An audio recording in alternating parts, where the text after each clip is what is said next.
નમસ્કાર વાલા ખેડૂત મિત્રો, આ ખેડૂત પુત્ર ગુજરાતીમાં હું સાગર રાસડિયા આપ સૌ ખેડૂત મિત્રોનું હાર્દિક સ્વાગત કરું છું. ખેડૂત છે તો આ જગત છે એવા હેતુથી અવારનવાર ટેકનોલોજીકલ અને ડિજિટલ વિડીયો આપણે લાવતા રહીએ છીએ. ત્યારે ખેડૂત મિત્રો આજે વાત કરવાની છે કે જે નવી મગફળી બહાર નીકળી છે બજારમાં ગિરનાર 4 નંબરની, જેની ચર્ચા અત્યારે દિવસે ને દિવસે વધતી જાય છે.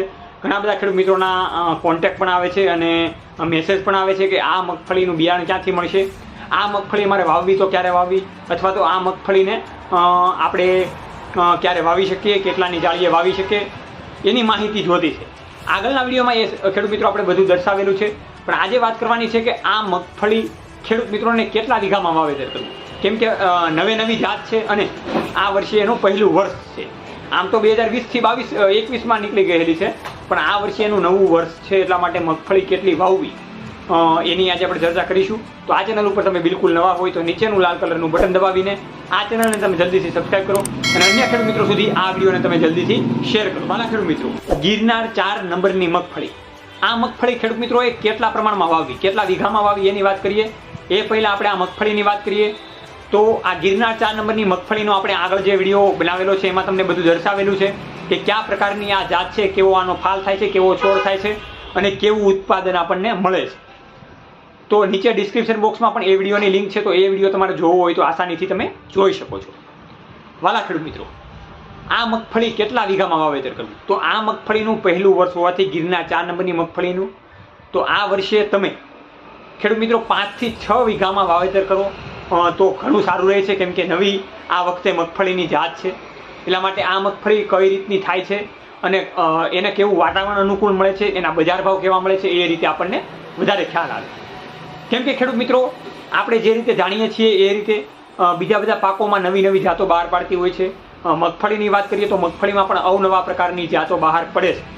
હવે એ મગફળીમાં આપણે વાત કરીએ તો કાદરી લેપાક્ષી નામની જે મગફળી બહાર પડી હતી, 39 નંબરની મગફળી બહાર પડી હતી, એવી રીતે અલગ અલગ G20 નંબર જેવી 22 નંબરની મગફળી બહાર પડી હતી. તો એવી રીતે અનેક મગફળીના બિયારણ બહાર પડતા હોય છે. તો ઘણા બધા ખેડૂત મિત્રોએ કાદરી મગફળીમાં ખોટ પણ ખાધી છે અને ઘણા બધા ખેડૂત મિત્રોને મુશ્કેલીનો સામનો કરવો પડ્યો છે. તો આમ આ પ્રકારની મગફળીમાં એવો સામનો ના કરવો પડે એટલા માટે ખેડૂત મિત્રો આ મગફળીને જોઈને વિચારીને જ વાવવી એ હિતાવહ છે. હવે ખેડૂત મિત્રો આ મગફળીનું વાવેતર 5 થી 6 વીઘામાં કરવું, વધારે આની ઉપર ભારણ ના આપવું અને વધારે આની ઉપર આપણે કહીએ તો વધારે વીઘામાં વાવેતર ના કરવું અને બીજા પાકનું વાવેતર વધારે આપણે કરવાનું રાખવું, કેમ કે આ મગફળીનું વર્ષ નવું છે. વાત કરવી છે ખેડૂત મિત્રોનું બિયારણ ક્યાંથી લેવું, તો અત્યારે જે બિયારણની રેન્જ અત્યારે આપણને મળી રહી છે એ સાવ ઓછા પ્રમાણમાં મળી રહી છે. અત્યારે અમુક અંશે બિયારણ મળી પણ રહ્યું છે અને અત્યારે મોંઘું પણ મળી રહ્યું છે, ઘણી જગ્યાએ સસ્તું પણ મળી રહ્યું છે. પણ આ બિયારણ આમાં અનુભવની દ્રષ્ટિએ આપણે ગણીએ તો આ બિયારણમાં ખેડૂતોને વવાય એવું છે કે નહીં, ખાતરીપૂર્વક બિયારણ છે કે નહીં, એ આપણને કોઈને ખબર નથી.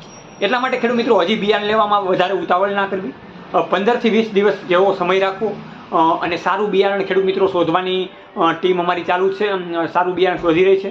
તો સસ્તા ભાવે અને ખાતરીપૂર્વક ખેડૂત મિત્રોને બિયારણ મળે એવું બિયારણ ખેડૂત મિત્રો લેવું, અને એ પણ આગળના વિડીયોમાં દર્શાવવામાં આવશે કે ગિરનાર 4 નંબરની મગફળીનું બિયારણ ક્યાંથી લેવું અને કઈ રીતે લેવું અને કેટલા ભાવમાં એ બિયારણ તમને પડશે. કેમ કે ખેડૂત મિત્રો એક વર્ષ ઉપર આપણે એક પાક ઉપર ધ્યાન રાખતા હોઈએ છીએ, જો એ પાક નિષ્ફળ જાય તો આપણને ખબર છે આપણે પાણીમાં ધોવાઈ જતા હોઈએ છીએ. એટલા માટે ખેડૂત મિત્રો ઉતાવળ ના કરવી.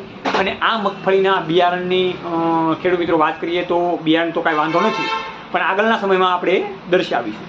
બીજું કે આ મગફળી વાવવાનો સમયગાળો ચોક્કસ છો તો કે 10 થી 15 જૂન થી તમે આ મગફળીનું વાવેતર કરી શકો છો, અથવા તો વહેલી સારી વાવણી થઈ જાય તો એમાં પણ આ મગફળીનું વાવેતર આસાનીથી તમે કરી શકો છો.